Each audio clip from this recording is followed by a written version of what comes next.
Hello friends, आज के video के अंदर अपन इस क्वेश्चन का हल जानेंगे। देखो क्वेश्चन क्या दे रखा है। आयताकार प्लॉट की लंबाई 8 सेंटीमीटर, चौड़ाई 6 सेंटीमीटर हो तो उस प्लॉट का हमें क्या ज्ञात करना है। परिमाप, क्षेत्रफल और विकिरण की लंबाई हमें क्या करनी है, ज्ञात करनी है। तो हम इस क्वेश्चन का हल बनाने से पहले आयत से संबंधित जितने भी हमारे पास बेसिक फॉर्मूलाज होते हैं, बेसिक सूत्र होते हैं, उन सबको अपन समझते हैं।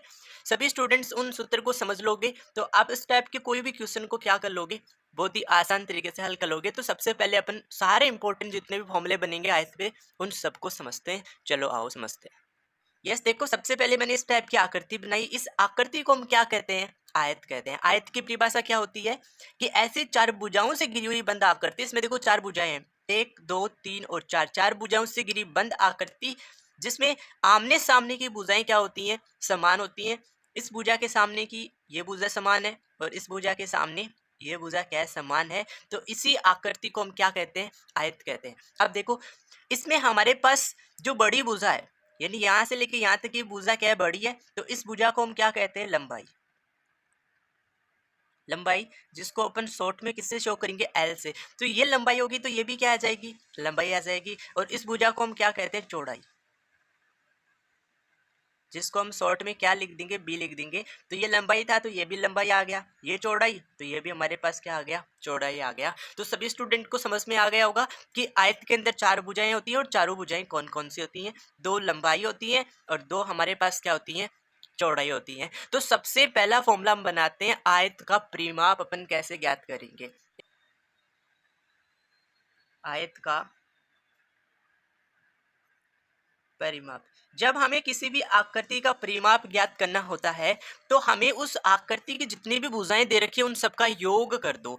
सभी भुजाओं का योग, मैं ऐसा लिख देता हूं, इक्वल टू में क्या आ जाएगा, सभी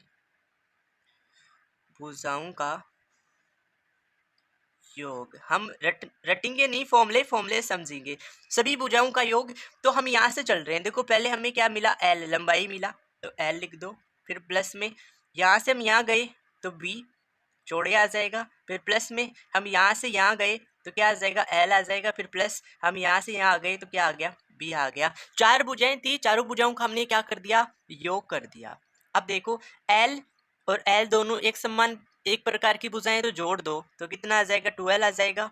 फिर प्लस में बी और बी जुड़ के क्या बन जाएगा, 2b बन जाएगा। अब देखो इससे और इससे हम क्या कॉमन ले सकते हैं, दो कॉमन ले लेंगे। तो जैसे दो कॉमन लेंगे तो यहाँ क्या बचेगा, एल प्लस यहाँ क्या बचेगा, बी बचेगा। तो ये हमारे पास किसका सूत्र बन गया, आयत का परिमाप।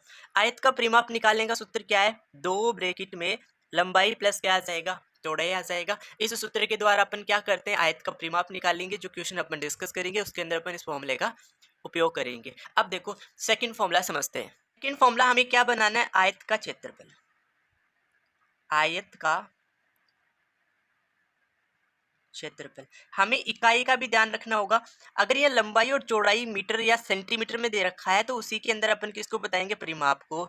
अगर मैं कहूँ यहाँ लंबाई अपने को मीटर में दे रखा है और चौड़ाई भी हमें मीटर में दे रखा है, तो ये जो परिमाप होगा वो भी किस में आ जाएगा, मीटर में आ जाएगा। अब आयत का हमें क्षेत्रफल निकालना है, तो जो लंबाई है उसको हम किससे गुना कर देंगे, चौड़ाई से। एल को अपन किससे गुना कर देंगे, बी चौड़ाई से गुना कर देंगे, तो हमें किसका क्षेत्रफल मिल जाएगा, उस आयत का क्षेत्रफल मिल जाएगा।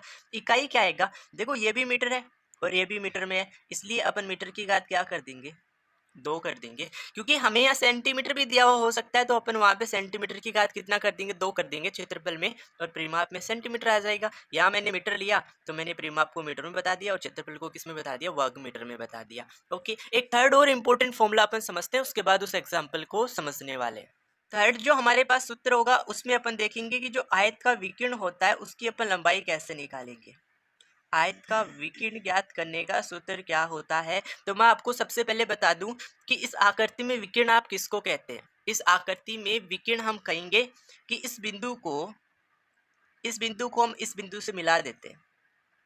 इस बिंदु को अपन क्या कर रहे हैं, इस बिंदु से मिला देते हैं तो हमें ये क्या मिल जाएगा, विकीर्ण मिल जाएगा। अब अपन इस बिंदु को इस बिंदु से मिलाएंगे तो भी हमारे पास ये एक विकीर्ण मिलेगा।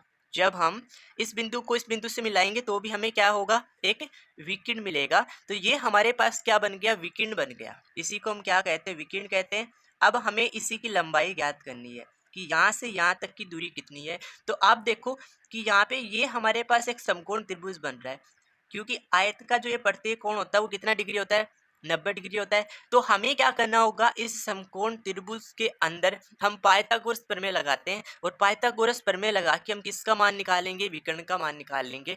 तो जिन भी स्टूडेंट्स को पाइथागोरस समझ में नहीं आ रखी है कि पाइथागोरस प्रमेय के द्वारा त्रिभुज की हम एक भुजा को कैसे ज्ञात करते हैं, तो उस पर भी मैंने वीडियो पहले से डिस्कस कर रखा है। उसका लिंक आपको आई बटन एंड डिस्क्रिप्शन में मिल जाएगा, वहाँ से जाके एक बार आप जरूर सीख लीजिए कि पाइथागोरस प्रमेय समकोण त्रिभुज के अंदर कैसे अपन लगा के और एक भुजा का मान निकालते हैं।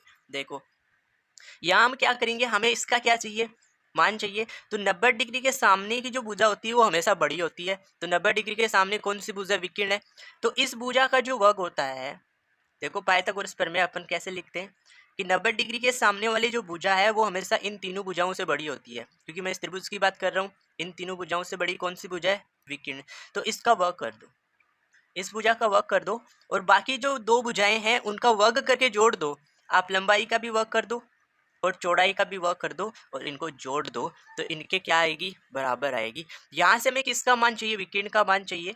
तो विकर्ण का मान चाहिए तो हम इस स्क्वायर को इधर भेज देंगे। तो स्क्वायर जब इधर जाएगा तो स्क्वायर रूट बन जाता है और एल स्क्वायर प्लस क्या आ जाएगा, बी स्क्वायर आ जाएगा। तो आयत का विकर्ण ज्ञात करने का जो फॉर्मूला मिला हमें, तो स्क्वायर रूट के अंदर क्या आ गया, एल स्क्वायर प्लस क्या आ गया, बी स्क्वायर आ गया। तो हमने जाना कि आयत के अंदर हमें तीन फॉर्मूले जानना बहुत जरूरी है। सबसे पहले आयत का परिमाप कैसे निकालते हैं, 2 ब्रैकेट लंबाई प्लस चौड़ाई आ जाएगा।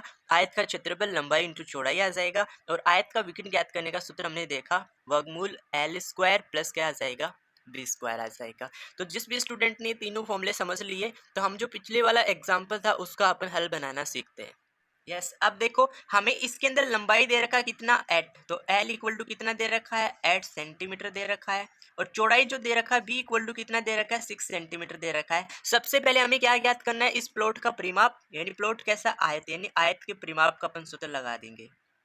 आयत का हमें क्या करना है, परिमाप ज्ञात करना है। तो परिमाप ज्ञात करने का सूत्र अभी हमने सीखा, 2 ब्रैकेट के अंदर क्या आ जाएगा, लंबाई प्लस चौड़ाई आ जाएगा। तो मान रख दो 2 ब्रैकेट में लंबाई कितना है 8 प्लस चौड़ाई कितना है 6 है।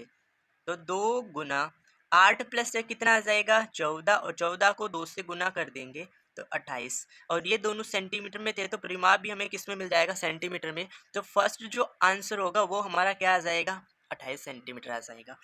2 नंबर हमें क्या फाइंड करना है, क्षेत्रफल। तो हमें इस प्लॉट का क्षेत्रफल फाइंड करना है।